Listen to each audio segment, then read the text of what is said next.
Hi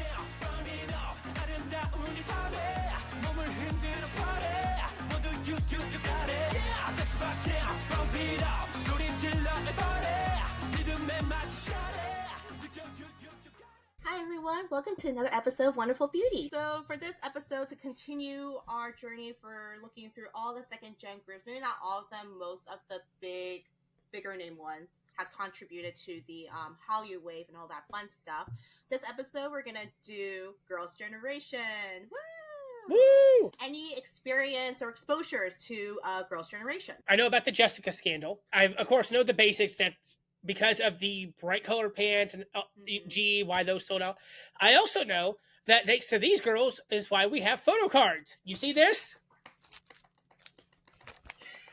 You see all this? You see all this?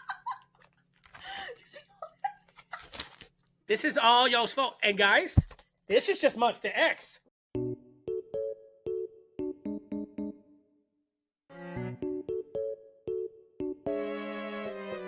And guys, that's just the boy groups. So yeah. For make us spend more money. Oh, what pioneers. I will say this. Boys, I think, are better collectors. In a sense of, they have Pokemon cards, Magic the Gathering. So they, boys in general. So I think the fact that, if they are already like Pokemon fans, Yu-Gi-Oh fans, that sort of thing, and then, they get into K-pop, especially with Girls' Generation, and realize they have photo cards, that's when I'm sure because of that kind of mindset help grew to what it is today. And of course, girls are great with collecting, but I mean, boys are honestly the main originators of collecting because of Pokemon cards. In my own opinion, that's what I would think so, because man, my husband's Pokemon collection puts my photo cards to shame. With value too, because he's like, does your PCs have value? I was like, I don't care, they're pretty. Exactly. Thanks, Girls' Generation, for making us obsess over a piece of paper. Literally and crying over it when we open albums. Thanks a lot, girls. Anyways. All right, so let's get into Girls' Generation. There's a thing that Korean citizens love to do, which is naming certain idols and celebrities with nicknames. Like Aaron Nam, which is the nation's boyfriend. IU, the nation's little sister. Suzy, the nation's first love. Yoo Jae-suk, who is, the biggest MC there is. He's literally everywhere. He is the nation's MC. But the biggest one, even to this day, would be nation's girl group, which is Girls' Generation. So that's high praise, especially still now. They're considered the nation's girls group, especially when they're not really active as of late. So, but we'll get to that. So Girls' Generation, SNSD, or Shonyeonseokgae, was formed by SM Entertainment, debuting on August 5th, 2007. They consisted of 9 members. Their fandom is called So-wons, even though it's when you spell it out, it's SONES, so Zones, but it's So-won for Koreans. But I'm pretty sure a lot of Americans have said Zones, including I, which translates to wish in Korean and derived from their song Tell Me Your Wish from their first album. Their fandom color is the pastel rose pink, or otherwise pink in general, but it's a very specific pink, like, with the other, groups and all that fun stuff. All right, let's do a rundown of the members. There's 9 of them, so here we go. Rapid fire time. Let's go. Taeyeon, leader, main vocalist. Jessica, main vocalist. Sunny, lead vocalist, sub-rapper. Tiffany, lead vocalist, sub-rapper. Hyoyoung, which is the main dancer, main rapper, sub-vocalist. Yuri, main dancer, lead rapper, sub-vocalist. Sooyeon, lead dancer, lead rapper, sub-vocalist. Yuna, lead dancer, lead rapper, sub-vocalist, and the visual of the group, the center. And Sohyun, the lead vocalist, and Maknae. Again, as you notice, basing from our previous episode with SHINee, they all have vocalists as part of their positions. Yeah. Which shows that SM is actually pretty great in making sure their idols have that singing training background to it, so they're more well-rounded and just not sticking to just being a dancer, being a rapper, that sort of thing. Members also have previous experience or were part of the entertainment industry before debut. Yuna went through roughly 200 auditions for music videos, dramas, and movies before joining Girls' Generation. That's dedication. Definitely showed, because Yuna, I believe, has more acting gigs out of all the girls. Her biggest one is the one with 2PM's Junho, the hotel one, where she's a concierge and he's the owner of the hotel. Kina Land. There we go. Sorry, Lulu was attacking my couch. Yeah, I haven't seen that one. The only hotel one I've seen is Hotel de Luna. I've got a list about this long of stuff I need to watch, and I have Netflix now, so. Mm-hmm. But no, I'm not going to do Startup again instead of watching something new. Dude, I was thinking about rewatching Business Proposal because of K-pop Demon Hunter. Yes. But yeah, no, she's more well known for Kina Land only because of recently type thing, and K-dramas are becoming more of a normalcy type thing. It's also on Netflix, so that helped a lot.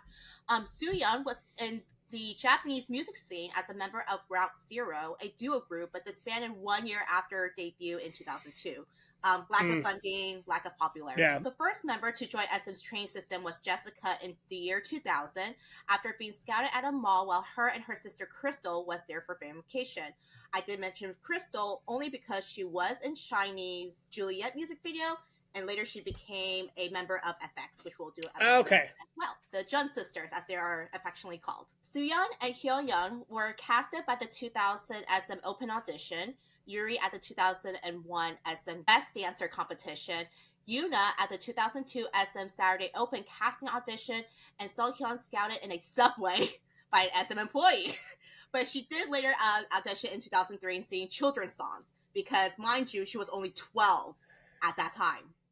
Imagine, who was the 17 member who was stalked by Pledis? Was it Vernon, I think? Vernon or no, no, it was. I think it was Wanwoo, who was stalked by an employee. Like, just imagine trying to mind your business. They're like, "Hey, come audition." Literally, you're in a subway. It should be very quiet. You're on your phone. Well, I guess you're not. Phones are not big back then, so I guess you're just sitting there, my own business. So-hyun, she's more of the brains of the group, so she's probably reading a book, and you can imagine just like an employee going, "Hey you, hey you, hey, you want to be part of this?" I wonder if that's how the recruitment scene from Squid Games came to be. Taeyeon was casted in 2004 after winning first place in the SM Youth Singing Competition. Tiffany auditioned in SM Starlight Casting System in LA because she was based and born in LA. Sunny, as you may or may not know, is actually the niece of Lee Soo-man, the CEO of SM. Yeah, so I've heard that. Yeah. Yeah. So while nepotism is definitely a thing, it seemed like she didn't really take advantage of it. She did train under SM in 1998 at 9 years old for 5 years, but then she did move to a different company called Star World. Trained to debut in a duo group called Sugar, but never debuted. So then in 2007, she went back to SM after a recommendation from Korean Japanese senior Econic. So even then, I think very smart of her and her parents to not take advantage of it, even though she did kind of take advantage of it at the age of 9 for 5 years. But I mean, she did go elsewhere, try the thing, and then she was like, well, you know what, let me just go back to where my uncle is. And I think that's great too, because Lee Soo-man, I will very admit, he was not a great he's great businessman, but because of like TVXQ and later when we know about this Jessica scandal type thing, and later on in the future with the other SM artists, he's not great in protecting his artists. But I'm kind of glad that he didn't make Sunny like stay there, you know what I'm saying? Because later on when the Girls' Generation's contract has started to expire, she kind of went off and did her own thing. So it's not like Lee Soo-man going like, oh no, you should stay here forever and ever, and I'm gonna take advantage of it because you're my niece, you know. But I'm kind of glad in a sense that there's some common decency towards family, but it's a hard line, but here we are. Now, like here in America, where we have all these kids get acting gigs and all that, and it's like, you shouldn't be in front of a TV. Right, yeah, exactly. So, since we are into this huge K-pop Demon Hunters craze, I got a fun fact that's actually related to one of the singing voices actors and Girls' Generation. So, Rumi's singing voice actor is EJ, or Kim Yoo-jae. She had been a trainee under SM for 10 years, but had not been considered to be part of the Girls' Generation's final lineup due to timing-wise, because she would be in the U.S. to finish her education. She was actually flying back and forth a lot. So she sadly eventually failed to debut several times until she was considered too old to debut under, SM requirements type thing. So that kind of sucks. So a lot of people were saying how like she could have been that 10th member or just like a 9th member and someone else gets cut sort of thing. But a lot of people were like, well, timeline wise, it probably wouldn't have worked out anyway because she was still pretty young. and she did want to finish at least her high school degree, is what I believe. So that's why it didn't really work out. But that's just pretty cool, though.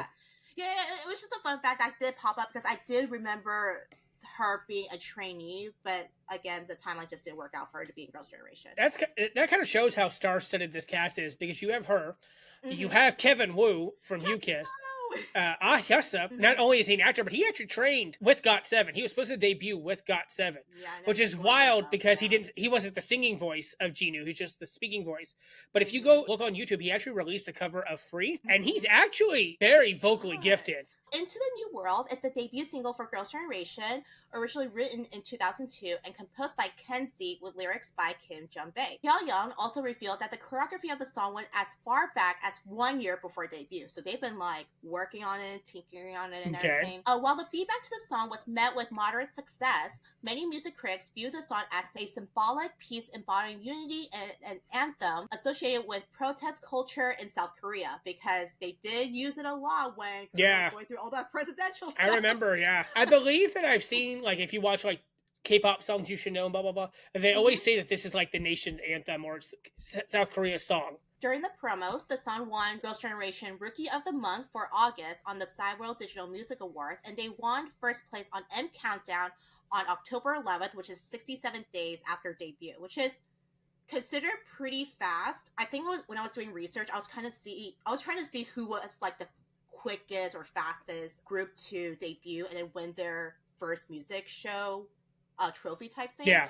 The top one, I believe, was Winner, which was like 3 days or something like that. But that's because, again, YG did that Survivor show type thing and people were following and voting for them.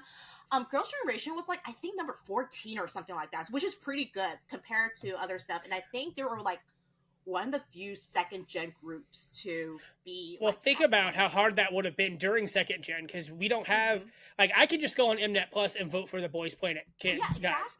You know, this is what you said, 2007, so that would have been junior year of high school. Like, we're still using dial-up and just not, and we're just now getting like access to Wi-Fi and all that. Like, so for 67 days for second gen group, that's actually a really big accomplishment, considering. Even with Korea generally being more advanced than like America, like we're still talking about have anywhere near the technology we have now. And also, we're not exposed to Girls' Generation back in that day. Again, I don't even think, even in high school, talking about culturally, you know, back then we were all into like this J Chow thing. We were into like F4 because of like Boys Over Flowers, the Chinese version of that and everything. Right. There was not K-pop talks of that until Super Junior came out with Sorry Sorry. Then that's kind of like plummeted off that. And even then, Super Junior Sorry Sorry came 2 years after Girls' Generation's debut date. So okay. Yeah, so that speaks volume as well, because by that point, YouTube is becoming more of a thing, because I think back then Newgrounds was a thing for us, but now it's more YouTube. They're starting their Wild Wild West back then. But even then, voting for and downloading songs, voting for Korea, it's not like you go onto the website. You literally had to text the code. Type thing. You remember that? And they're like, data rates may apply. So that's what they were dealing with when it comes to voting for music shows. Insider named it as one of the best K-pop debut songs of all time, and it became the standard for Korean girl groups. So our first MV we'll be watching will be Into the New World. Again, quality is really bad. But thankfully for SM, I believe as of recently, they've been really good in re-uploading the remastered MVs for the older ones. So this is a better quality, but I mean, still very old. You can kind of tell, but they made kind of HD-ish, so. I know this song, and I don't think I've seen the video, though. Oh, it's a plane. I was like, we're starting off with a motorcycle, a bad boy? No, it's a plane. Who's flying the plane? That plane ain't holding all 9 members, I'll tell you that now. Not that size one. Yeah, I know this opening piano riff. Like, everybody knows this. Everyone knows it. Yes, exactly. Remember back when 9 members was considered to be a big number? I know, right? And now we look at Triple S. Triple S, all the NCT groups, like... Right. Oh man, you put her in the play? Come on. She's known to be the klutz.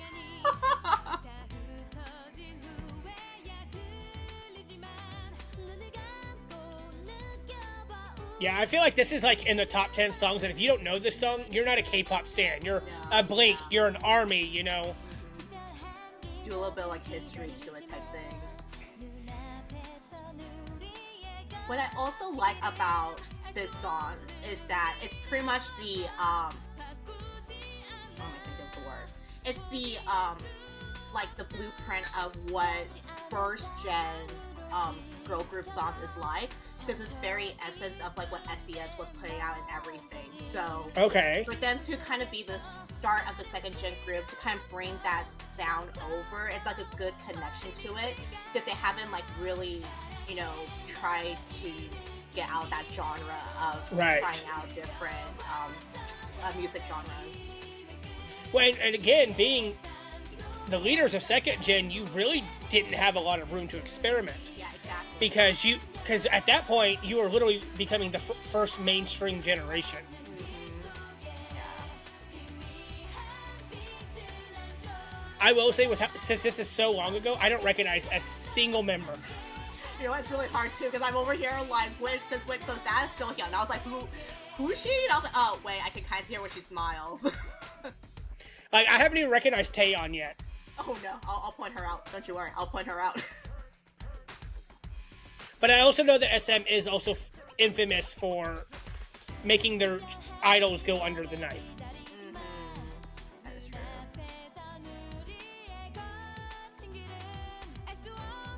That's her right there. Working on the plane, apparently. Because she knows how to work a plane. You're like, there's no way. Yeah, I'm like, no. No. But again, and I guess I'm picturing her in her 30s on IMVU, so. Yeah, and like maybe like less skinny, because she got a little bit more like fuller in the face and everything. Okay, I can kind of. No. Yeah, when she made that expression, you can kind of tell. Yeah. She almost looks like Daehyun from Twice. Oh, kind of, yeah. Especially because Daehyun has those cheekbones as well. Yeah. Man, why'd y'all put the two Americans doing graffiti? Hold on. I'm more upset that she got that perfectly. Do you know how hard it is to do that? Exactly. I've tried a lot.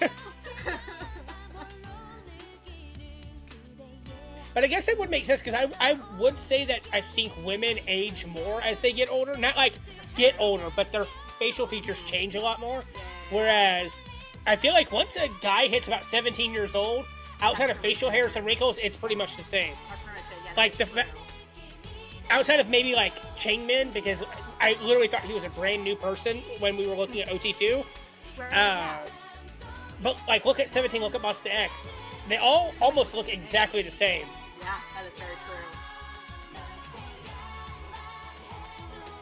I mean, a great example from yesterday. Look at James Lafferty from One Tree Hill. He looks almost exactly the same. Oh my god, and you tell me he just turned 40? I was like, that's not right. Yeah.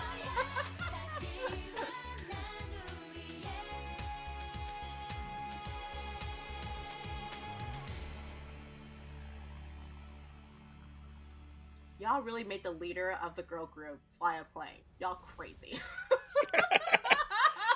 Y'all are insane, but here we are. That's so good. Because again, I feel like if you don't know that song, then you don't really, you're not a K-pop stan. It's okay. You could be just a BTS stan, just a Blackpink stan, but like, you have to know that song. Like, and it's like saying you don't know Melodic. If you don't know Melodic, then you don't know K-pop. You literally have been living under a rock at that point. Like, I would say it's definitely Into a New World, Melodic, Ring Ding Dong, Fantastic Baby, and then I feel like Hero by Monster X, you have to know that one. I Am the Best, definitely. Twice's TT, or Super What Is Junior, Love. Sorry, yeah. Yeah. Like, these are like the basics and the baselines of like what almost every fans should know, especially when their idols are the ones that would always be performing them. Yeah, like, definitely. To them. Yeah, no, I definitely agree with that. While their debut album garnered some attention, it pales against the year of 2009 when the group released their first EP, G, which sold over 100,000 copies, like physical copies. Yeah. G was consistently on the charts. On Music Bank, it was number 1 for 9 consecutive weeks, the longest running number 1 song until 2012 when Psy's Gangnam Style came out, which Valid. 10 consecutive weeks, which, you know, I'm glad Psy got that attention because Psy, amazing. Even to this day, he's still kicking it. Yeah. G first tied with Wonder Girl's Nobody for the record of 6 weeks at number 1 on the Mnet, which is the M Countdown one, but broke when they reached the 7th week, and I think that's when they kind of dropped off as well. In total, they would win 10 trophies on music shows. On the online charts, they ranged from 4 to 7 weeks and would be ranked as number 1 song of the decade by Melon. The impact G has to the nation was immense, with absolutely everyone dancing and singing to it, becoming the first taste of what a viral YouTube video can be. Music critics recognize G as a K-pop standard that helped shape the bubblegum concept. The track is backed with a bubblegum, electropop, and Europop sound, singing about first love from a younger female's perspective. On top of that, the girls dressed up in colorful clothes that set the trend of the skinny pants, like SHINee did, with a special guest actor and the signature crab dance move. There's a reason why this music video is iconic. The music video would be the first girl group video to amass 100 million views on YouTube. And think about that in today's standards. That right there is like chump change compared to today's standards. But back then, the moment, I mean, I just think even just hitting 10 million was like a big thing. But once you hit 100 million, like you're doing something right at that point. So a fun fact, since you've been going through this like GD, G-Dragon music type thing, G-Dragon has done a nod to G during his song with CL and Teddy under titled The Leaders, where he goes, "My name is G, baby, baby. GD, baby, baby." Oh, really? Yeah. So if you play the chorus of G, you're like, that's kind of close. But yeah, that's his nod to G, which kind of also, again, Big Bang obviously debuted it earlier than Girls' Generation. For Sunbae to do a nod in his solo album on his kind of solo track, but I mean he did with CL and Ted because they were the leaders of 21 and One Time. I think that's like high compliments in a sense because like his own thing as well, but also nodding to, hey, these Hubeis, they're killing it also in this K-pop industry. And to be from a rival company, not to be under SM, like that alone. Yeah, but I mean, I feel like anything G-Dragon does, no one's going to complain. Oh, valid. 100% valid. And this is, again, if you don't know this song, then you don't know K-pop. Yeah, I know, Let's be real. I know. This and Genie. This is the hardest part, too, because I was stuck between G and Genie, but I chose G only because of the male lead of this music video. I don't know if I know Genie, so that'll be something I have to look afterwards. Mm-hmm. Yeah, I think you should. I think Genie is definitely one of those songs that you have to listen/watch type thing. I would not be able to stand still like that, man. Well, remember that. Hello, Minho. That's why. Anyways, but remember that was a challenge back in the day, the mannequin challenge. Tiffany serving looks like, what are you looking at me, boy? Listen, boy. My first love story. I just want the record to state that this is my worst nightmare come to life because I'm definitely terrified of dolls. So I'd be like, if I was Minho, I'd be like, match, light it on fire.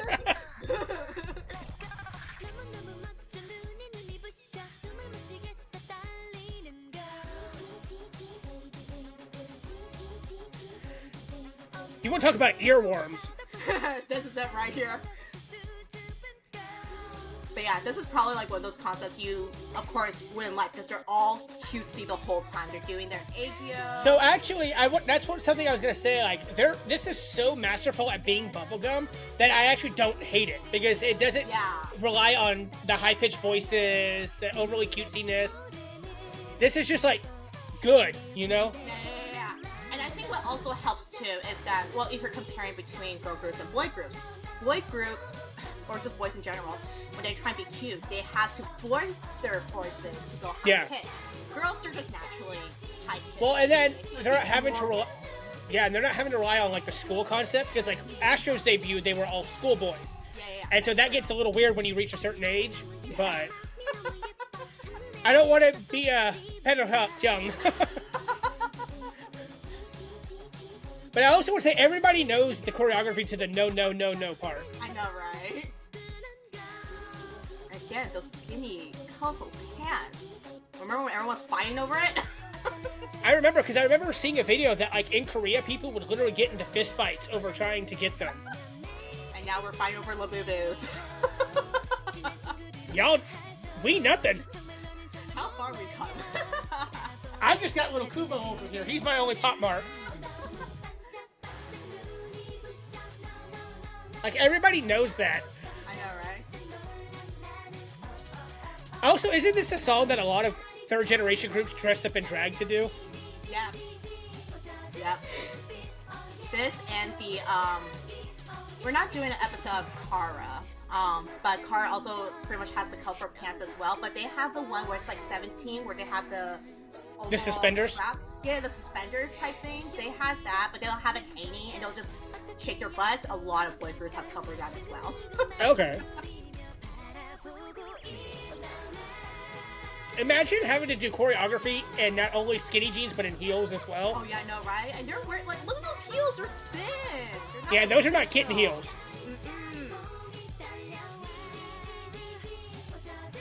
Which I think another thing is why people were so fascinated by it too, because you're literally wearing thin heels, skinny pants, you're singing, you're doing iconic dances as well at the same time. It's like, it's a lot, it shows a lot of skill too.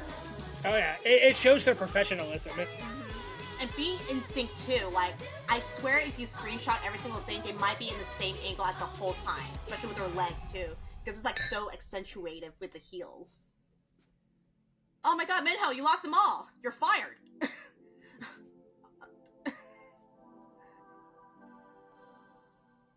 Speaking of Minho, I don't know if you've seen his W Korea shoots, but man's looking good. No, I have not. It's hard to keep up with all these shoots, man. I'm so stuck on the lore with That's one of the only reasons I have Twitter, because I can just scroll through and get everything at once. Yeah, that would be a lot easier. Whereas, you know, like Instagram, there's this like all over. You have to find it in the algorithm. Yeah, I had to search it. I'm just like, that's a lot of work. If it appears, it appears. But by that time, it would be like a week later, and I'm just like, yeah, what's the point, you know? So, all right. Well, right after the success of G, Girls' Generation released their second EP, "Tell Me Your Wish," Genie, in June 2009. Selling 50,000 copies in the first week. Quick random facts about Genie. The song was originally composed in English as "I Just Wanna Dance" and actually written for a US Idol singer, which later lyrics were adapted to Korean. SM actually delayed the release of their physical album by 4 days to make changes on their album art, like switching the plane from pummeling downward to flying upward, removal of a World War II Japanese Zero fighter plane, and slightly modified eagle as insignia of the Nazi party, which is not great, but how did it even end up on the album to begin with? That's what I'm trying to say too. And the fact that they delay it by 4 days, can you imagine all the production costs of that on top of it? Like, you're gonna have to burn those, okay? We will not have this happening. And of course, we know the whole Japan and Korea World War II thing, which we'll never get into, but the history of that is very, very harsh. So glad they caught those mistakes. Who knows? Somebody got fired, I'll tell you that. Oh, they definitely did. Especially they cost them like thousands of dollars of reprinting everything. Yeah. God. Also, the original release date did coincide with the death of Michael Jackson, so it did kind of work out in the sense of like, because they were also mourning for him. Right. Him being that, and he's such an idol for idols. Just literally idols. I know that Dino's a huge fan of Michael Jackson. Jew Honey's a huge Michael Jackson. Yeah. Andrew mentioned that was his idol and his audition for Boys Planet. Yes. SM announced their first concert tour, Into the New World, which sold out in 3 minutes. Touring Seoul, Shanghai, and Taipei. Again, unheard of because it's way back then when, but Korea internet is always better than everyone else. But I don't know what internet is like back then. Imagine owning an internet cafe. How much money you probably made that day. Can you imagine like just fans just hoarding it, and you had to put out a sign that's like, hey, we're full, find a different one. Their second full album, Oh, released in January 2010, selling 240,000 copies, which is more than double of their previous album. So they're already Yay. skyrocketing right there. It would be the second best-selling digital single in the country with 3.3 million downloads. That's impressive. 3.3 million. I don't know if that's including international or what, but that's a lot of downloads. They would do their first repackaged album with their title track, Run Devil Run. This would mark the quote-unquote dark era for Girls' Generation, as they had never really shown a more mature and darker concept. And I put the darker concept lightly because they still looking kind of cute, but they're just serving face more. Hey, you can be cute and dark at the same time. Looks can be deceiving. Right? What's fun with this music video is how it ties with their previous track, Oh. Oh ended with the girls returning to their rooms after, I think they were cheerleaders for that music video, so I think it was like after like a game, they went back to like the locker room or whatever, and they saw the Black Soshi girls going through their things and facing off one another as the last scene. Like they just literally face off with each other, and you know how CGI works back then, so they, you know, split the screen and then one girl's here, another girl's here. So for like the what's that movie? Oh, The Parent Trap, kind of like that. They just, double it type thing. The story version of Run Devil Run will show the Black Soshi coming out the monitor after a cup spill, and Yuri pulling the plug of the monitor to make them disappear. Kesha actually provided the vocals to the demo of the song, but I'm actually not sure if this was her song originally, because I think she wrote the backtrack of it or the lyrics of it sort of thing, but then SM would actually go out and buy the rights to the song for Girls' Generation. The song itself is an electro-pop song with horn synths and strong harmonies, showing a much more mature vocal in comparison to their previous cutesy concepts, because, you know, it's more not high-pitched, like forcefully high-pitched, but it's just naturally more high-pitched, more aegyo, more cutesy, oppa love me, oppa look at me, oppa I got your wish type thing. This one is much more mature and shows like the vocal range they're able to achieve as well. Okay, this will be fun going from brightly colored skinny jeans to this. Which is why I want to include as well to show the versatile of that. And also, again, this is the 2010 is the era is also where everyone decided to go for a darker concept type thing, which was like the trend. So this is around the same time that Beast actually came out with Shock. So like you had okay. You were like, that's too cute for me. Then we went over to Shock and you're like, yeah, that's pretty much yeah. Well, when you start off with AJ Wipe Away Your Tears, that right there, I'm just like, nope, I hate this. This is stupid. And I'm like, Bad Girl, and you're like, this is worse. This is, I feel like Girls' Generation in general is just a group you have to know, because I was going to say, this is a song you have to know as well.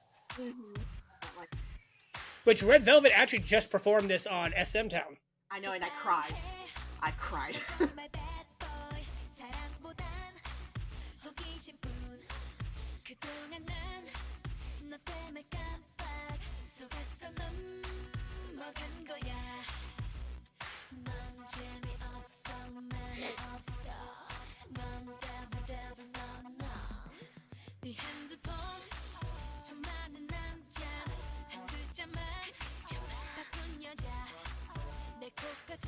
I mean, even the lyrics itself, you're just like, oh god. It's not Oppa, I love you. It's like, man, you cheating. Every person goes through this stage. Oh yeah, definitely. And then this iconic choreography. Yeah.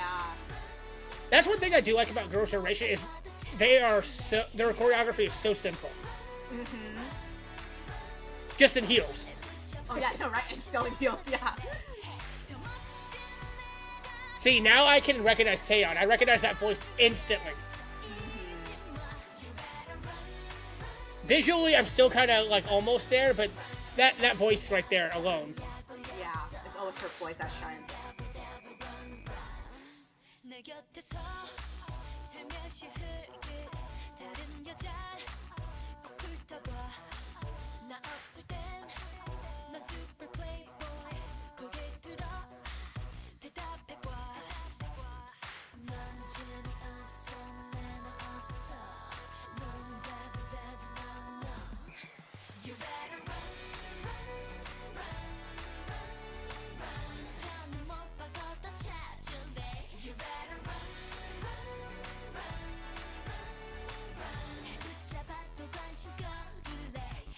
I think they reused the set from 2NE1's I'm the Best for this. I know, right? I was Or 2NE1 reused it. I don't remember what came out first, but...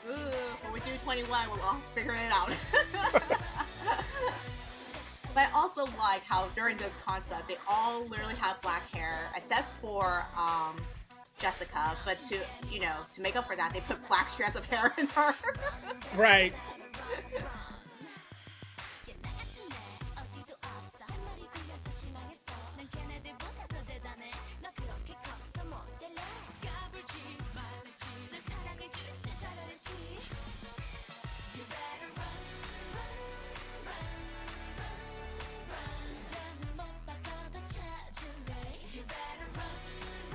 I feel like we don't see girl groups performing heels anymore. It's hard to think about it too, because a lot of with the latest trends now, people are that's true. like sneakers and all that stuff too. So yeah, because I was literally thinking, because I went back to Boombayah and I was like, I think they wore Converse for that one. Yeah, or just some sort of like tennis shoes type things. I want to say I think ITZY some of the members wore heels for their debut, but I can't remember. It's been so long since I've seen that video. Yeah, definitely. Yeah, that was definitely different than anything we've seen so far. Mm-hmm. And even though it's, girl groups, naturally they're more a higher pitch, you can tell they kind of brought down the key of it a little bit. Oh, yeah, definitely. So it's not as, higher cutesy type thing. They all brought it down a little bit, which I think worked really well, especially for those who are naturally like a soprano instead of being like an alto type thing. Again, they all have that background of vocal training, obviously under SM Entertainment, and they all have that position of being the sub vocalist or just vocalist in general. I'm glad that they were able to show this because it also shows the training they received. Hey, we can do all this stuff as well. So mid 2010, the girls would go to Japan for their debut, which was met with instant success. G became the first single by a non-Japanese girl group to enter the top 3 of the Oricon charts since 1980. At the 2010 and 2011 Seoul Music Awards, the group won 2 consecutive Artist of the Year awards, the 4th South Korean act and first girl group to do so. They would also join Kara, which is the one with the suspenders that we were talking about earlier. They would be at the Kohaku Yuta Gaisen, which is that Japanese award show end of the year where they invite all these artists to come together. Oh, okay. The one that I mentioned in the TVXQ episode, I believe. Yeah, so their version of Mama. Well, more like the Gaio Daejun, where they all just gather together. I think there's collab stages, that sort of thing. The most well-known one is the Idol song, the anime Idol song with Yosoabi, I believe. She brought up the Misamo girls from Twice. They brought 17 up there. They got Stray Kids. No, they had all the other, just idol groups all together to all sing and dance to the song. Kara and Girls' Generation, they would be the first Korean girl groups to appear on that show. So TVXQ would be the first one. They would be Kara and Girls' Generation. Girls' Generation's their album, The Boys, was released in October 2011 in Korea. Under Interscope Records, they would release it in the US in January 2012, keeping the original Korean album but adding into the English version of The Boys and 4 remixes of the song, including one featuring Snoop Dogg. Hey! So this would be their debut to the American market, performing it live on the Late Night Show with David Letterman and Live with Kelly, which is the morning show. Kelly Ripa. Now, it used to be Regis and Kelly. Regis retired, and then Kelly took over by herself. Mm-hmm. And then now it's Live with Kelly and Mark, because her husband, Mark Consuelos, is her co. Oh, yes, that's right. And he's that villain from Riverdale. Is that what it was? Yes, he was Veronica's father. Oh, Hiram. Okay, cool. Awesome. Glad I know that. Well, in Korea, they were met with huge success with 3 million digital copies sold. In the US, they sold 21,000 copies in the first week of release, only making it to number 5 on the Billboard Hot Dance single sale. I don't think they were ranked in any other Billboard charts except for just that. So So it didn't meet success in that sense, but I mean, they still sold a lot in Korea. Also think about the fact that just previously, we'd really only had Wonder Girls actually hit the Billboard Hot 100. So even though it wasn't the top 100 or the top 200, you're still on one of the many charts. Right, exactly. So which kind of sucks for Girls' Generation, but I'm glad that they were able to kind of promote a little bit in America. Other than those two shows that they were on, they actually had like a mini concert at the Madison Square Garden. It was like more like a family type thing, but it was like a more surprise just to promote that one thing, and that's it. So on YouTube, they reached 13 million in just 1 week, and eventually in September 2014 became the first music girl group to have 3 music videos over 100 million views, surpassing the Pussycat Dolls, who only had 2. So we had G, we have the boys, and I believe the other one is Genie. Guys, remember the Pussycat Dolls? That was a long time ago. Oh my god. The Boys is a dance pop, electropop, R&B track with hip-hop influences, showing their more confident side and even raising more in maturity in their singing and lyrics. While the Korean lyrics portray them being a stronger woman, being on top, the English version was so bad that I don't even remember what's about, and Teddy and Riley, you f***ed up. How dare you? Oh damn. It was so bad because I remember when The Boys came out, the Korean version, obviously. I was like, oh my god, empowerment, girl power, all these things. And then they're like, we're going to perform on the David Letterman show. I was like, oh my god, this is huge because no other groups has ever done this. This is a big deal. All these things, you know, like fans showed up, they were waiting, they were cheering. I heard the lyrics and I went, the f*** is this? Girl empowerment? I don't even remember what it's about. I just remember saying this and I... Oh Lord, we're back to TS Entertainment again. You better sleep with one eye open, Teddy Riley. Anne's not still angry.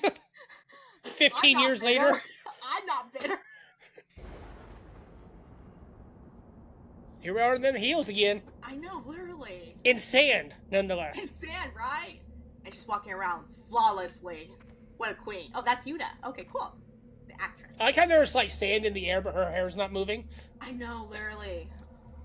What hairspray are you using, girl?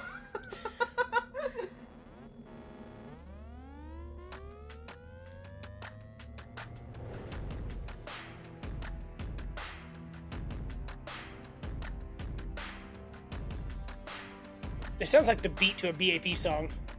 I was gonna say, it's almost like the beat to a TVXQ song. But no, it's giving me No Mercy vibes. That's what I'm hearing. Okay.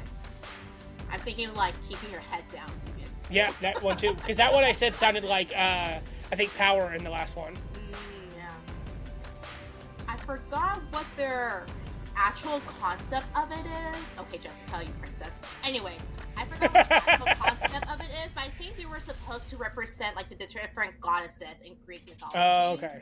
I could be wrong, but I think that's what it was. Again, that opening. You know that opening. Mm-hmm. GG. GG. Like, you don't have to know the rest of the song. Do you just know that 15 seconds? That's all you need. Okay, now Taeyeon looks like Taeyeon. Yeah. Finally.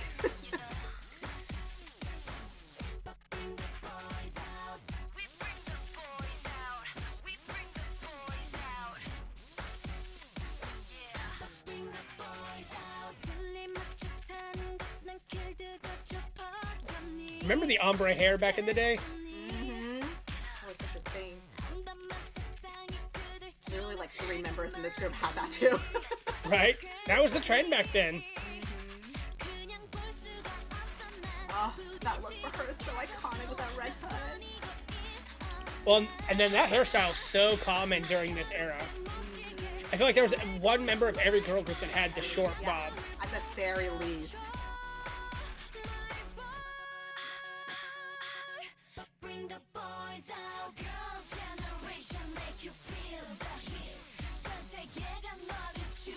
Surprised there's no captions for this one, because this is another iconic song. I know, really. I wonder why. But also, I wonder if this is part of their remastered. Oh, that would make sense. So modern, you know what I'm saying? This is the time where like HD was much more common. Yeah, that's true. Mm-hmm. So if you have the time, look up the lyrics. So much better than English. Still mad. I'm gonna go watch the English one after this, and I'm gonna message Anne and be like, the frick. The frick is this? Oh my god. But yeah, everyone was like, oh my god, the empowerment, so cool, all these things, and they were like, what the fuck is this? I was fans have to still cheer.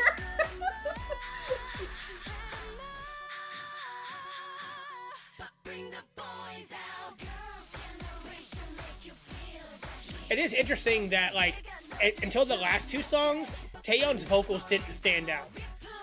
And, like, I feel like we get it more in third generation, where the leader is usually front and center with the center, and vocally they usually hear them a lot more. Because I remember, like, I can pick out Shonu on any track of Monsta X. And I want to say we've kind of gone back a little bit on that, because, like, Bang-chan is, I feel like, has taken a step back as far as Stray Kids, letting his other members shine forward.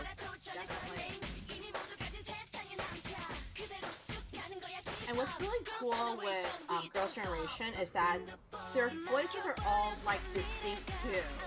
Yeah. Like, you can almost pick each one of them out. Even if I blindfolded, I can tell you which member is saying what too. Which is hard when you have members that big of a group. That many, yeah. And that's So I think too, just like line distribution too. Like Taeyeon, she's obviously like the main vocalist and the leader of the group, but yet she still has less lines because there's still other girls that are trying to fit into like the concept of the song as well. Well, think back to when we did SF9, because they originally had 9 members as well. I specifically chose Easy Love because that was what Becca recommended, but also because Lawoon is actually, like, featured on that track, whereas he's more of a visual in other tracks. Right, yeah. I do like the 2 members in the Pop of Color and the Sea of Black. I think that works out really well. Oh, definitely. Again, that's another one of those songs that I know, but I've never seen the video to. It's just literally them showing off their dancing skills, especially dancing in heels and in sand. And it's just like visually just showing who they are, which I think is just a great introduction to break into the US market, because they're showcasing each girl individually to show their charms, which works for them, but then also at the same time, it's kind of like showing what Girls' Generation could be without just being cutesy, which I don't think international fans would enjoy. I think the people who enjoy the cutesy concepts will be like in Japan, but US market, the moment we see that, we're like, oh no, they're just literal kids. You know what I'm saying? Like, no one's gonna take them seriously after that. So in a sense, The Boys is a great introduction for the US market, but why did they change those stupid lyrics? With their continued success, they will release their 4th Korean album, I Got a Boy, on New Year's Day 2013. Peaking atop of the Gaon album charts and Billboard's world album charts. They would go on to sell 1.35 million copies for this album, and their music video won Video of the Year at the inaugural YouTube Music Awards in 2013, being out Psy and Justin Bieber. How did you beat out Psy? That's what I like to know, because Gangnam Style was huge. That was, I mean, literally people's introduction into K-pop back in the day. Exactly. On September 30th, 2014, Jessica announced that she has been dismissed from the group. SM confirmed her departure due to conflicts between her and the group's schedule. But really, what's the real story? Well, SM made it seem like it's because Jessica's new business plan to start her own brand Blanc, later Blanc and Eclair, was the reason why she left the group, hinting she's prioritizing the business venture over the girls.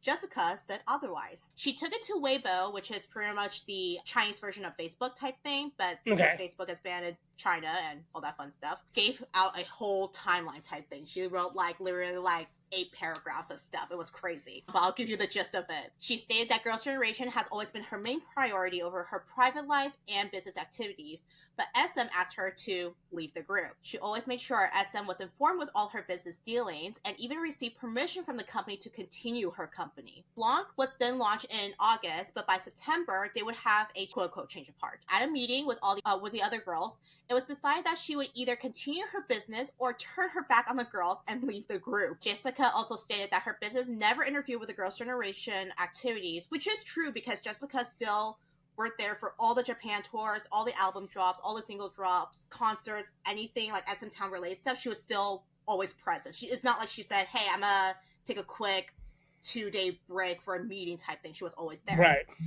September 16th, however, she went to SM asking for clarification of this because she's like, hey, well, you said this, but you said this, and then this is happening. But again, SM said themselves, you have our blessing. But then by September 29th, that's when she got noticed that she's not part of the group. So therefore, she was missing at the September 30th China fan meeting with the girls as a whole. So SM's statement was the opposite. Jessica starting her fashion business while there was a lack of specific mediation regarding the interest and the prioritization of Girls' Generation activities. A situation has been reached where the team cannot be maintained, despite continued discussions. As such, we could only pull up the plan for Girls' Generation's activities as 8 members. Interesting. A lot of he said, she said situations. This is what statements have pulled out, and they never really touched base of it ever again. So everything happened behind closed doors. We will never know what happens because Jessica can say one thing, SM can say another thing. But just like that, it's a replay of TVXQ. SM would somewhat, quote unquote, somewhat, blacklist Jessica from Korean promos. However, she would be releasing like albums, singles, and all that fun stuff. But she was able to promote them a little on music shows. A lot of people who lived in Korea seem to hear less of her compared to when she literally physically went to China to promote, and she was like headline news everywhere. So Right. So she was still able to go on the music shows. I believe she did perform on a couple. She was still able to have her business in Korea because again, SM doesn't really control like fashion or anything like that. So that can't be stopped or anything like that. But music wise, there's definitely a blacklist happening there. She would go on to start her YouTube channel and receive tons of promos in China. She did lots of variety shows there. She did a lot of acting there too as well. Did release music there too. I haven't really followed up with her since then.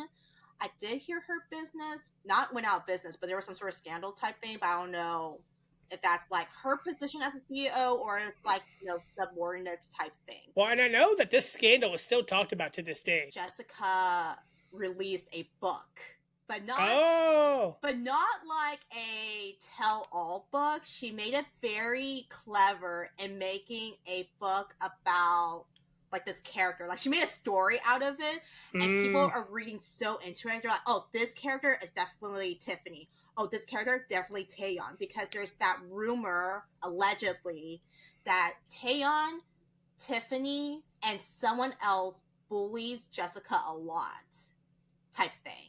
Which again, I can't ever see it. But again, whatever they show on stage and in front of the camera can never be what is behind. What is behind the scenes. So we can't ever say, "Oh yeah, no, they definitely did." But the way that Jessica wrote that story of like just like a regular like K-pop idol rising to stardom, and people are like, "Oh yeah, no, this character this sounds like it's Tiffany," all these other things. And another quote fun fact about this is that originally the Girls' Generation TTS, which is Taeyeon, Tiffany, and Sohyun, which is the magnate of the group, they're all, great vocalists, including Jessica. Originally, it was supposed to be Taeyeon, Tiffany, and Jessica, because they were like the power vocals of this. Okay. But somehow Jessica got kicked out of that project, and they put the magnate into it. I'm not blaming anyone, the girls of this. That's a business move. We will never know the reason why and all this other stuff. But I think that's like the start of the quote-unquote discourse between the girls that people will think that, oh yeah, they're cat fighting behind the scenes type thing. But that's a thing. So I think that's the reason why that people are still talking about it to this day. Oh, okay. Because Jessica's like, I'm going to release a book about this. Not really, but you know what I'm saying. Girls' Generation first full album as an 8-member group would be their 5th Korean album, Lionheart. Their lead single is Party, followed by Lionheart and You Think. While doing promos for the song, the group participated and interacted with fans through V-Live, which is the thing before Weverse, is what we have currently, and kicked off their 4th concert tour, Girls' Generation Fantasia. Kind of going back to their roots, the album consisted of bubblegum pop songs, but with Lionheart, it embraced a more retro-styled song with bass lines and brass, which is, it gave me a little bit of like Wonder Girls vibe, but Girls' Generation sound. The lyrics sing about women falling in love with men who have a cheating heart and how they try to tame him like a taming a lion. Which, I'm sorry, did we not learn from Run Devil Run? Why are you going after the heifers who cheat? They want to tame them. I was like, no, girl, just give them up. Some music critics have mixed reviews about this.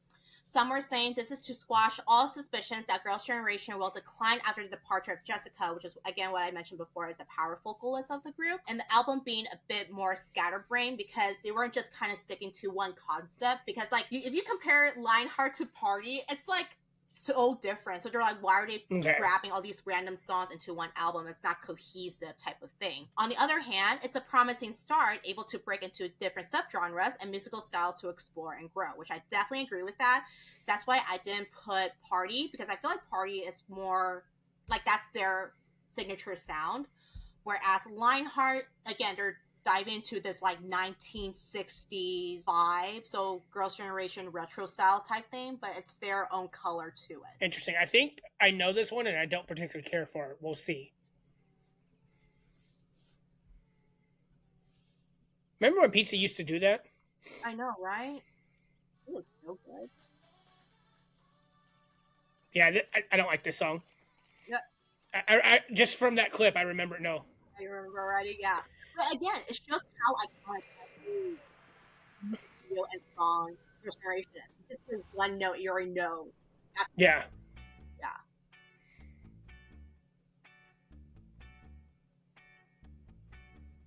Who cares though? I mean, it's very 1960s, very mod. But I just remember this song I don't particularly care for. I think the main reason I remember it is just Hoshi during the Whisper game when he didn't hear a word that anybody was saying and he thought somebody was saying Lionheart. But there's also always that risk when groups do change their sound, especially drastically like this. Oh yeah, definitely. And I remember this outfit too. Oh yeah, definitely. But I know that like you're looking at the music video, right? You're like, oh no, that's definitely like a Girls' Generation. Like that's their concept of music videos in general all across the board. Yeah. But then for them to change their musical style, it's definitely a risk, especially after like a huge scandal of Jessica leaving and all this other stuff, and then being kind of like thrown under the bus type thing. So. Yeah, and unfortunately the sound doesn't sound like them. Mm-hmm.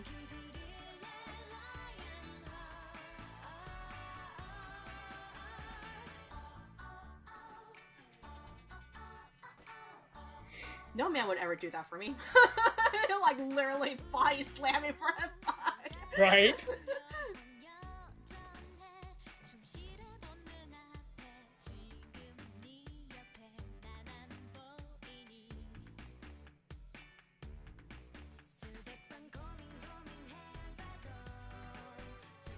I do like them leaning into the more retro concept with their choreography as well, though. Yeah.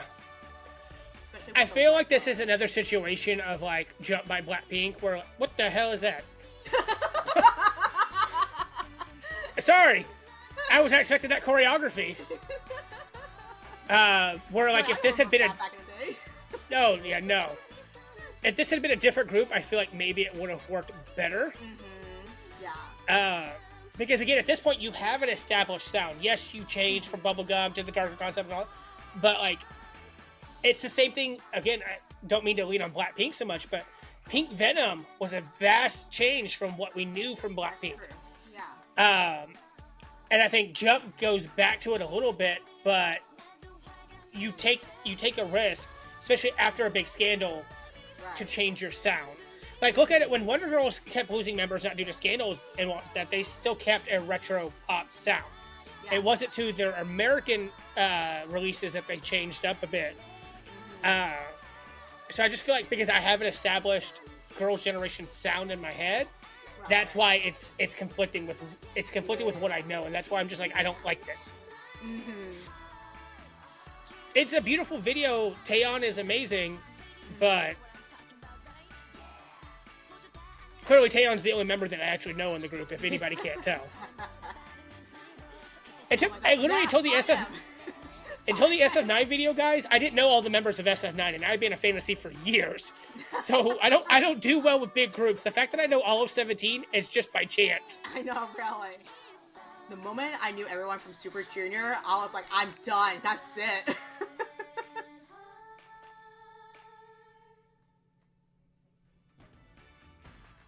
It's okay. Mm-hmm. Yeah, but this is definitely kind of shows like what has happened after Just Cause Love. I don't want to say this is the reason why the music is so bad because Just Cause Love, but you can see that they're trying new things at that point because they're trying to keep up with the like the newer trends, those other stuff Right. too. Well, and of course, losing a group is going to change your sound. Like when Wonho left Monster X, like it changed because Wonho was more he complimented Keon because they were the higher singers. Oh, yeah, exactly. Whereas now, you know, if you listen now, Shonu has had to sing in a higher cadence to match with Keon. Yes. But I think this falls more on SM and the producer instead, because at the end of the day, you can sing however you want in whatever sound, but if the producer gives you a song that's different, yeah, you can only do so much with it. What in the hell? True.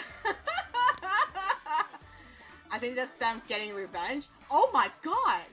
I don't remember that. I thought she was going to bury him alive. I was going to be like, wait, hold on.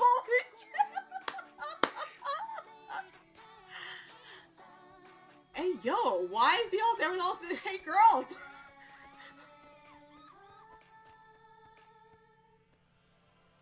Hey, yo.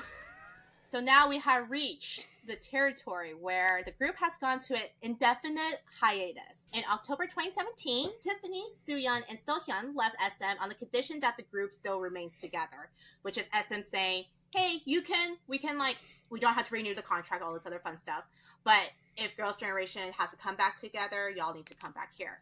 Right.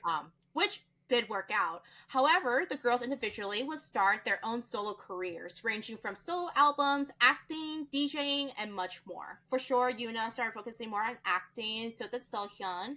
Tiffany started releasing more albums along with Taeyeon. Sooyeon, she did more variety shows. Sunny, I don't know what she was doing, but she was doing something. And Hyeon, which is the main dancer, she did the DJ stuff. So that's when they were going through that phase, yeah. On You Quiz on the Block, which is, I believe, hosted by Yoo Jae-suk, girls will reunite in September 2021, marking their first activity in 4 years. I remember hearing about that. I didn't see it, but I remember that being a big deal. It is a huge deal because, again, they've been on hiatus and focused on solo careers for 4 years, and they did keep saying, like, we're not disbanded, we're just focusing on our own things, which is very unheard of for girl groups, because it's not like the male groups that have to go on this hiatus because of mandatory military service. Yeah. And even then, the group is still doing their things, and inspiring in a sense for girl groups to be like, hey, you can still be part of the group, but do your own solo things and just come back whenever the timing is right. So yeah, which we're seeing more and more. Like Mamamoo is not technically disbanded. They're doing their own thing, and like we Moo-Moos are like, just tell us, are you done or are you not done? Right. And it's even more confusing. Like when we went to the Mike On tour, that all 4 girls said we will be back. But I'm glad that at least for these girls, they were always like, don't worry, we are coming back. We're just like schedule-wise, right? Because you have different acting gigs, you're on, musical shows and all these stuff. There's commitments that's already been done. So I'm glad that at least for these girls, they always reassure fans, like, no, we are coming back. It's just right now, so-and-so's doing this, so-and-so's doing that, sort of stuff. In May 2022, SM announced that Girls' Generation will be back together for their 15th anniversary, ending their 5-year hiatus. To promote the anniversary album, they did a reality show called Soshi Tam Tam, which is pretty much a kind of mini documentary of them prepping for this comeback. And then they do games, they do cooking, they're just like hanging out together, just friends coming back together pretty much. They will release their 7th full album in Korea titled Forever One and sell out on their special event Long Lasting Love, which is that concert that's been kind of went viral because all the girls are all back together and all that other stuff. Also, all the girls had a hand in contributing to the album as well. Forever One is what all So-ones have been waiting for, with lyrics singing about their eternal love and bond as a group. With its energetic melody, the track has a bit of a festival-like atmosphere, which is so refreshing and a great comeback for the girls. Okay, I haven't listened to this one in a long time, so when you're saying like festival sound and all that, I'm like, okay, that's not what I remember, but we'll see. I just remember it being very upbeat and just like, it's kind of like that, not closure, because they're still active technically, they didn't officially disbanded, but it's definitely good for all the fans to be like, oh yeah, no, they're still there.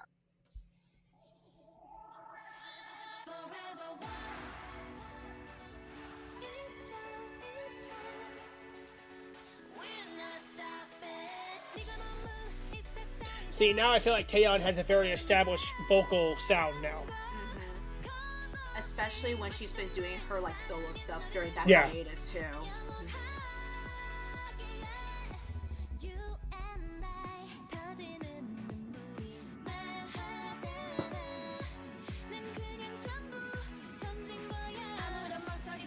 So what's great about this is that whatever they are in, so like Taeyeon is being the solar stage, and then like Yoona being in that acting chair, it's just kind of saying like what they've been doing during their hiatus. Oh, that makes sense. Yeah, Hyeon being the DJ, Tiffany being on the plane because she's been flying like back and forth between Korea and America, wherever she's doing her promos at that time too. She almost looks like Wien from Mamamoo. I cannot see that because I only see Sunny as Sunny, you know, so it's like I don't see that.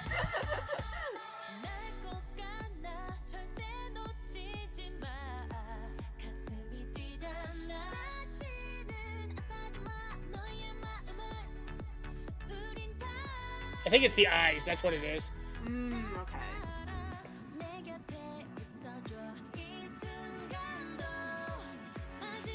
Oh yeah, she was like in a musical too, so. Yeah, this is way more upbeat than I remember. But I think it's because I only remember the chorus part. Oh yeah.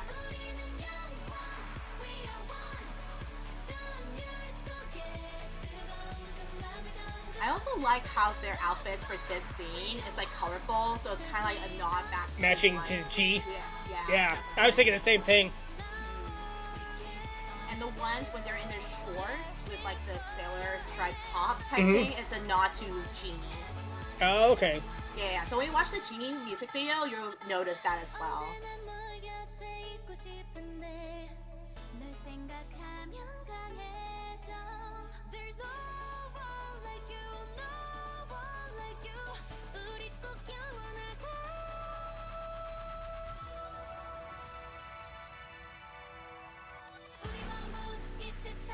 I do think it's a little ironic that the song's called Forever One, but you don't have all the girls here.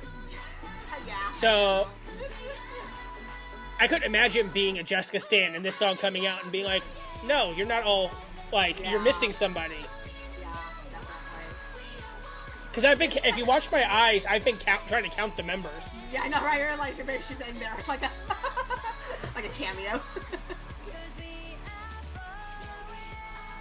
But unfortunately, that is the risk that you take. Like with Monsta X celebrating their 10th anniversary, we all thought maybe something with Wonho would happen. But of course, we're about to finish out the year and nothing has happened yet.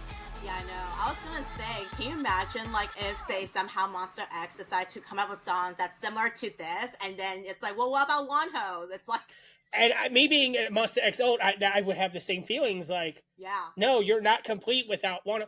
And I think it's Yeah. different, you know, to get sidetracked just a little bit. It was like, because I mentioned this to a friend yesterday because someone told her not to include Lawoon on her SF9 freebies. Different, I think, when you willingly leave. Even though Wonho did involve a scandal, it was willingly to leave. They're still part of that legacy. It's Mhm. different when you are forced out of the group because you did something stupid, such as Woojin bullying Felix and having to be removed. Sungiri and all the stupid shit that he did, you know. I know, right? You're just like, nah, he should So get that I think is different, and I think that's just a discourse that a lot of fans have of like, just because they leave the group doesn't mean that they weren't part of it. If they were physically removed from the group, that's different. The influence of Girls' Generation has for the K-pop scene and contribution to the Hallyu Wave is nothing short of amazing. The girls set a blueprint for the second-gen groups of what a girl group should be like. In the early years, the girls were always uniformed as cheerleaders, schoolgirls, pilots, and more, but were able to grow and transform to like Bond girls in Hoot. But on top of that, they were singing about girl empowerment while also being able to be love-struck girls, and there's absolutely nothing wrong with that at all. They were dubbed to be more innocent, especially since their onstage presence with their costumes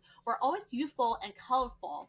But when they even matured with One Devil Run and onward, it was not sexy like showing skin, you know, like they show more shoulders or more legs, that sort of thing. Yeah. It's just more girl power, skinny pants showing their glams, not glutes, as someone has quoted before. They were also credited as the lead female group to shift the public's focus back to female idols after hit of male idol groups from 2002 to 2007. So this is when H.O.T., Shinhwa, G.O.D., then we have like a little bit of TVXQ and all this other stuff. So you have like these boy groups that were dominating the charts the whole time. And I think for girl groups, all I can think about is SES and someone else I can't think of at the current moment, but there's not a lot compared to the amount of boy groups they were like debuting like back to back consistently. In 2012, they were actually the first celebrities to have official postage stamps distributed by the Korean Post. Oh, that's cool. Yeah, that's really cool. If I find an image of it, I'll post it here. Didn't even know that when I was researching. I was like, I don't remember that part. In 2015, Girls' Generation became the first artist to accumulate 100 music show wins in Korea. In 2017, Billboard ranked Girls' Generation as number 1 of the top 10 K-pop girl groups of the past decade. The Guinness World Records recognized Girls' Generation in 2018 as the artist who won the most awards on the Melon Music Awards. When they celebrated their 15th anniversary, they became one of the longest running K-pop girl groups, showing that even if you aren't contracted with your main agency, you can still come together as a group to promote together, which is, again, like you mentioned before, it's literally the baseline of what Mamamoo is doing right now and what other groups are starting to do too. Girls' Generation, to be in this business for 15 years, well, at that time 15 years, and still going technically because they never officially made the statement of being disbanded, shows that, yeah, you can still have the dream of being an actor, a DJ, whatever you want your venture of your career you want to go to. You can still come back to the group and be like, oh yeah, no, we're still a group type thing, which is right. Great for these newer groups to kind of lead into this trend as well, because you can't just be stuck to your main one. I mean, you can, but there's always room to grow and promote your group at the same time. Also, is a testament to their talent and their dedication to their fandom, to the fact that they have not only that they have gone through the second gen, the third gen, and the fourth gen to come back together. Because, like I mentioned in one of the last episodes, in third gen, the 7-year curse was a real thing. Like, it was a real thing, yeah. Like, once that last year, their 7th year, that was the most stressful time ever. Didn't matter if they were promoting or all that. You were waiting to either hear will they continue after this or will they disband. Nowadays, it's becoming more common because Monsta X just did 10 years. We have 11 years of Mamamoo, 10 years with 17. But like during that time, it was a real like, oh shit, like, are we going to keep going? And for this group to not actively be promoting together, but still going through, we're now on the 5th gen and they're still technically together and they're still relevant. We don't know when the next comeback for Girls' Generation would be, but it's so amazing that they're still relevant. And even if they're doing individual things, everyone's like, oh no, that's the girl from Girls' Generation. Because that's what a lot of people were saying, because when Yoona came out with the drama with Junho of 2 p.m., people are like, you're a second gen fan and like a recent gen fan by the reactions they have for it. A lot of people are like, oh my god, they're so cute, I love their chemistry on stage or on the scenes and all this other stuff. But then the second gen fans are like, oh my god, anyone who used to stand Girls' Generation and 2 p.m. together, this is it. This is your time to rise right here. I remember seeing articles about that. Yeah, because everyone's like, oh, they used to like, not debut together, but like they promote together, because they did do a thing where Girls' Generation and 2 p.m. were the faces of this water park in Korea. And they literally made a mini drama of Taecyeon and Yoona being love interests, but they're like, playing cat and mouse type thing, and they got together. And they're just like, okay, sure.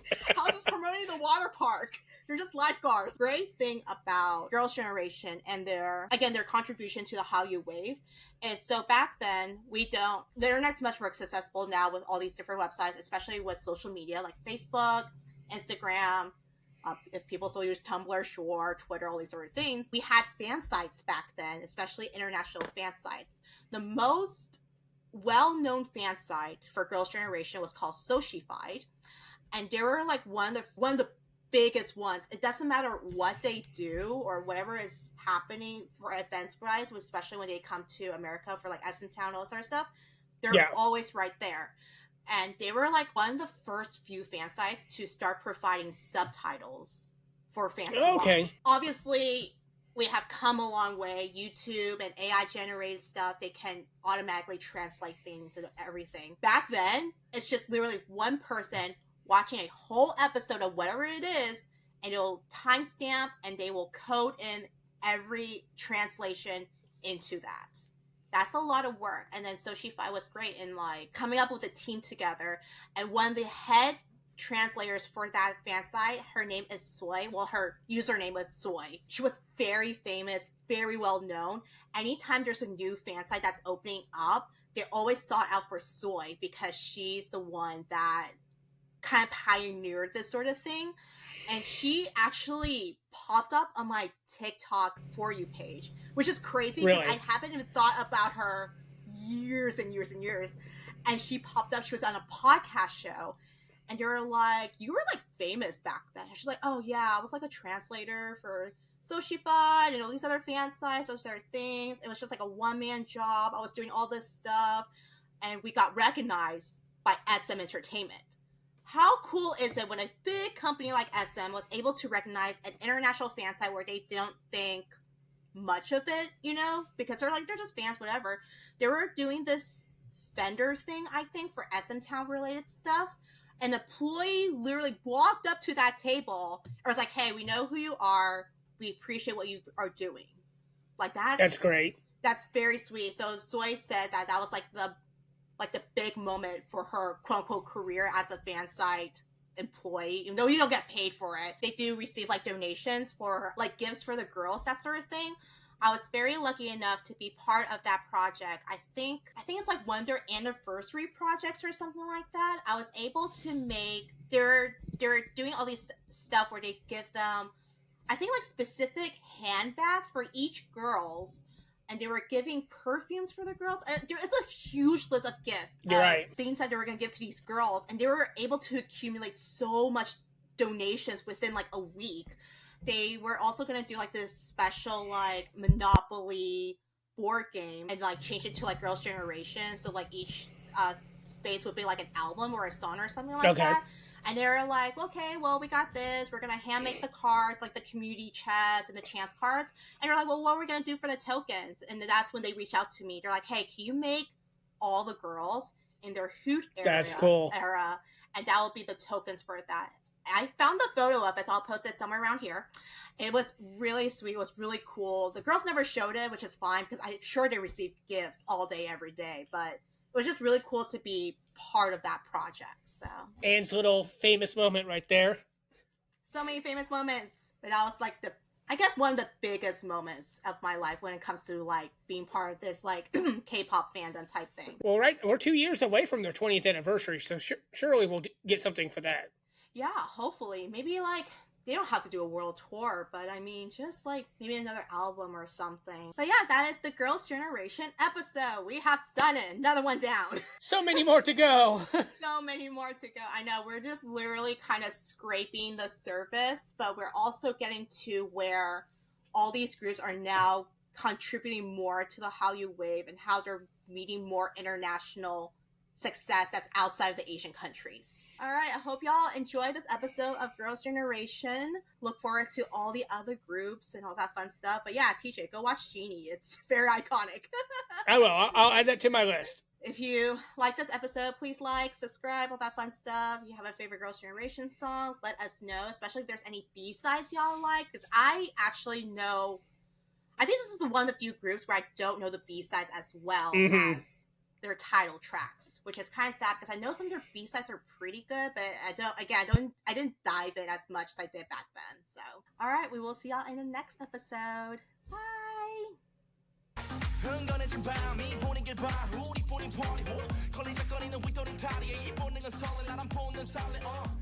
get down with me.